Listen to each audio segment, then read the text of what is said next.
நீ பற்ற வைத்த நெருப்பொன்று பற்றி எறிய உன்னை கேட்கும்.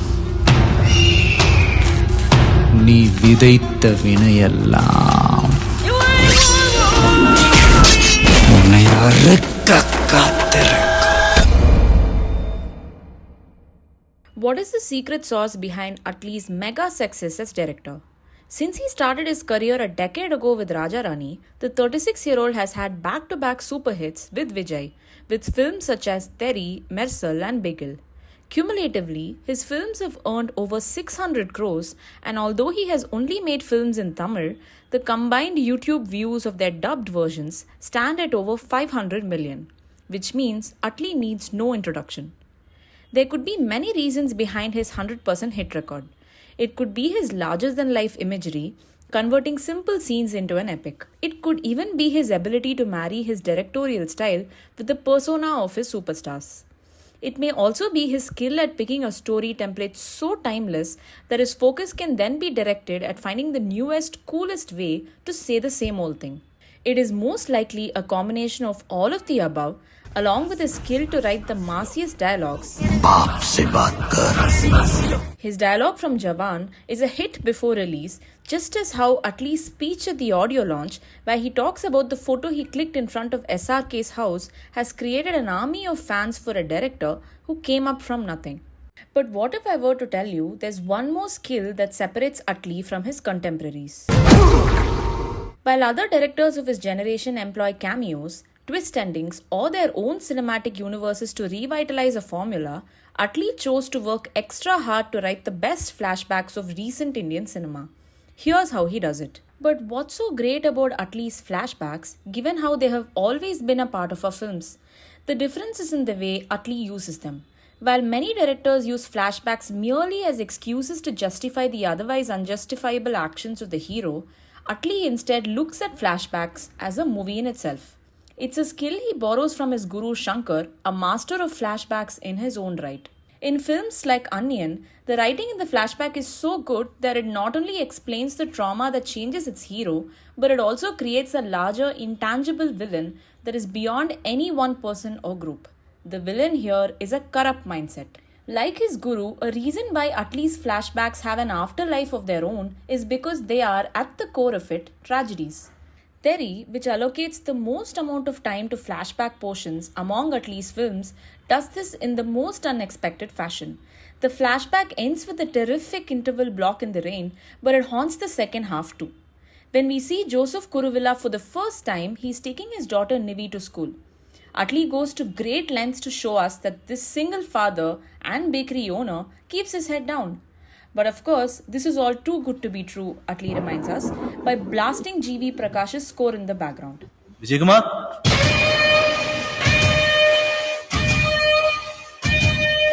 And when the payoff does happen, right about the 25th minute mark, we see the life, love and death of a loving husband and an honest police officer play out in such an impressive fashion that it could be seen as a movie by itself. The worlds in these flashbacks are marked by characters who are diametrically different from their present selves.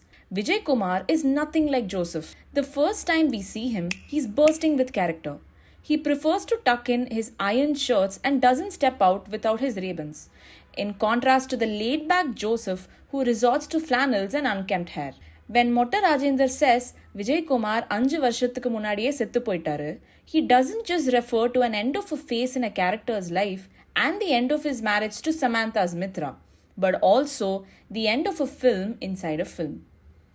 As two brothers, a magician and a doctor confront each other in the middle of doctors being killed in the city, Mersal takes us back 30 years into 1979.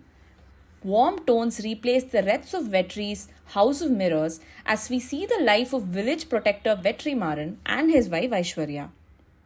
In under 45 minutes, we get familiarized with not just the Vetrimaarans, but also the village that populates the heart of Talapati, up to the party who gets a cataract operation. And when this family is decimated, in true Atlee fashion, grief comes in a big wave, leaving us wondering how he managed to feel so much pain in an otherwise familiar film. Nothing is random in an Atlee flashback. Messel begins with a rousing Alapuran Tamara, which introduces Vetrimaaran and registers his place in his community. But the song is much more than just an intro.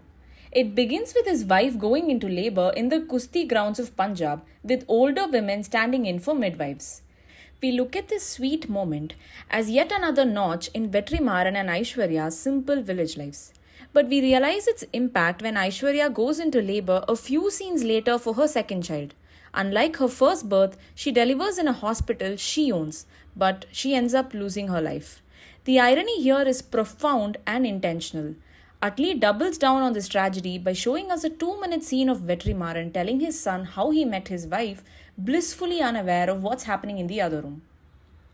When Nayanthara's Regina is waiting for Surya for hours out of the register office, we see the passing of time with a shot of her standing unmoved in the same position. The dried jasmine on her hair conveyed the decay of time and romance. The same effect is apparent in Bigil. When Michael finally takes the train to pursue his football dreams, he sees his father getting stabbed from the behind. And as he steps off the train, his football slips off and onto the ground, for it's time for him to hold the dagger instead. It is also the filmmaker's ability to draw parallels with minimal melodrama that keeps the act in place. We see the newlyweds Regina and John aren't able to enjoy each other's company because in their heads they are unable to escape the marriage to their past lovers. The flashback shows Regina and Surya exchanging rings and Kirtana and John marrying in a temple. These parallels continue even in their death. When Regina learns of Surya's death, it is through a phone call, and when Kirtana dies right in front of John's eyes, among the most heartbreaking in recent cinema, he is on the phone as well. The falling of phones indicate the shattering of 2 lives and 4 hearts. Atlee seems to have a bias towards his flashbacks, and it's evident in the effort that goes behind its writing. In Teri, Vijay Kumar and Mitra's relationship isn't just developed over an attraction. Their love comes from a respect for their professions.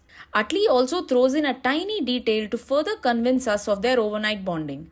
Mitra and Vijay are both raised by single parents. When Rayapan wants his son Michael to play football, it is not just because he wants him to stay away from his world of crime, but because he doesn't want to repeat his father's mistakes. 16 வயசுல கையில கத்தி கொடுத்துட்டான். Rayapan tells Michael in a warm moment with his son.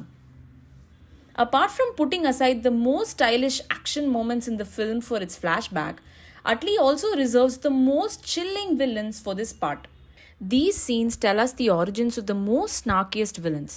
If Mahendran plays Vijay's dirty game to win over him in Teri, S.J. Surya plots to bring down the hero playing on a simpleton's naivete. This is where regular characters are forced to become superheroes, and this is also where the villains are in their meanest best. Deaths too are an inevitable part of Atlee's films. On the surface, his pattern of having an emotionally high-impact death in the flashback could be considered a cliché. But Atlee picks the final moments of a character, which is also the last few minutes of the flashback, to build an entirely new life for the protagonists. The final wish is crucial in an Atlee film. Take Teri for instance, which sees Mitra tell Vijay her dreams just before being killed. மலை அடிவாரத்துல ஒரு அழகான கிராமம், நினைக்கிறப்பெல்லாம் மழை பெய்யற மாதிரி ஒரு பியூட்டிஃபுல்லான climate, குட்டி வீடு, அதுல எப்பவுமே பேர்ட்ஸ் சத்தம் கேட்டுட்டே இருக்கணும்.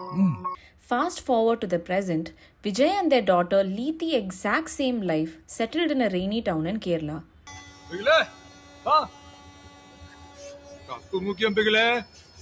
These are also Rayapan's last words before he gets stabbed, shattering his dreams.